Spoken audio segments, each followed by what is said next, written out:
Now, if you've been to Southeast Asia, you've probably heard of this term called laksa. Now, laksa is a noodle dish with a spicy broth. There's a lot of different types of laksa out there depending on the region that you're visiting. And today, I'm going to show you how to make the most popular one out of them all, which is curry laksa, better known as Kari Mee in Malaysia or Laksa Lemak.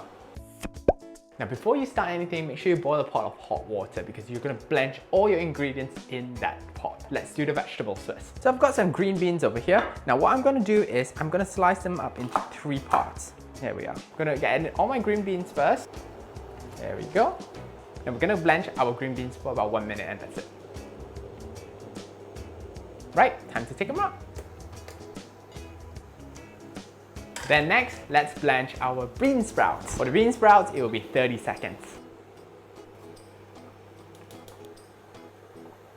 Next, let's blanch the noodles. So for the noodles, I'm using fresh egg noodles I got from the supermarket. So these fresh egg noodles will take about 2 minutes to cook. Now in Malaysia, you're given the option of just having it with your egg noodles or mix them up with some vermicelli. Now Kari Mee, Laksa Lemak or Curry Laksa, however you want to call it, is one of the best comfort food ever, especially during the colder months. Okay, now this is done. Let's take our noodles out.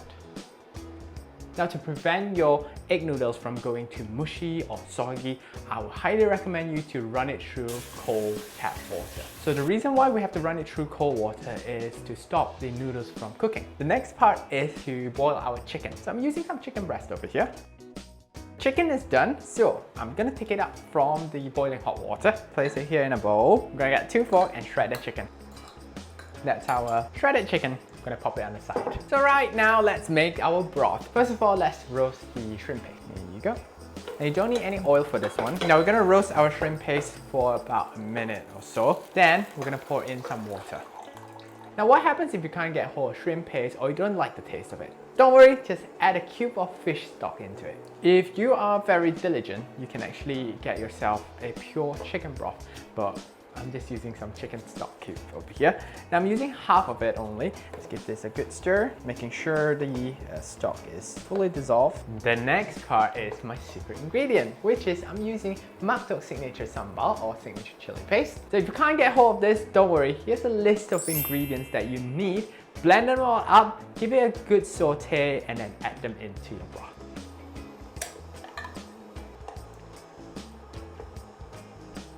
Now to our spicy broth, we're gonna add in the coconut milk.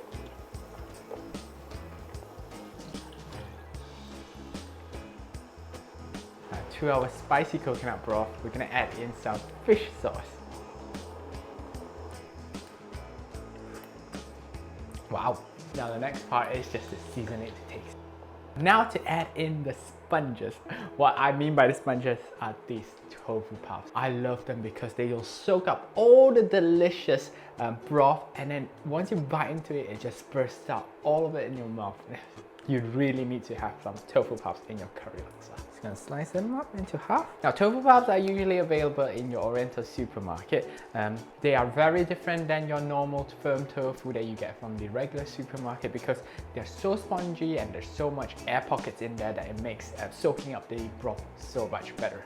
While my heat is still on low, I'm just gonna gently cook the tofu puff and I'm just gently going to press them so it'll just continue soaking up those delicious broth, guys. Now I don't know about you, but for me, I usually like to save up the best ingredient or the ingredients that I enjoy most in my curry laksa or any type of dish to last, like save the best for last of course. And yeah, you'll see my curry laksa bowl filled with tofu puffs at the end. Now to the optional step. I'm adding in a bit of curry powder. That's just my personal preference because I find that curry powder just enhances the broth even better and gives it a nicer spice kick to it. I'm just gonna add about like 1/4 teaspoon to it. Oh, by the way, any type of curry powder will do. Mine is just a blend my mom gave it to me. Ah, yum, spicy. I love it. Time to plate it. Bring a big nice bowl over here. First of all, let's add our noodles. So we're gonna heat up our noodles first. What I'm gonna do is I'm gonna pop it in the microwave oven for 30 seconds. So let's pour in our broth, I would say.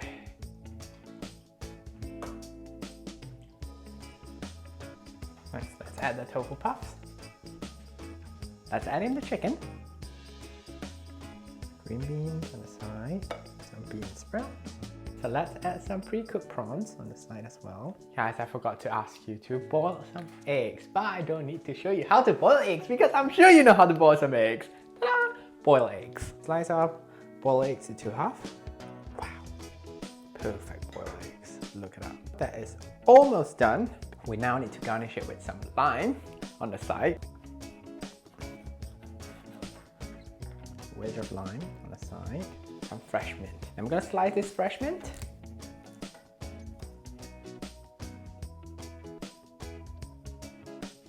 Since you're having some curry laksa, why not add a bit of chili spice to it? I'm just adding some fresh chopped chilies over here for that beautiful color. Look at that, it's so pretty.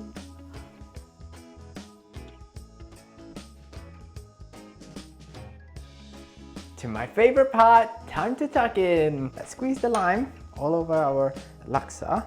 This part is where you're gonna mix all your laksa together. Time to get a good amount of soup and noodles on top.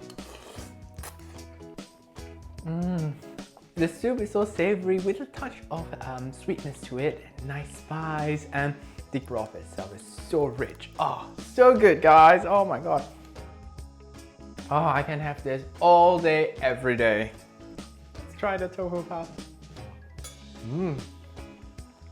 I just love it when you bite into it and it's just fresh.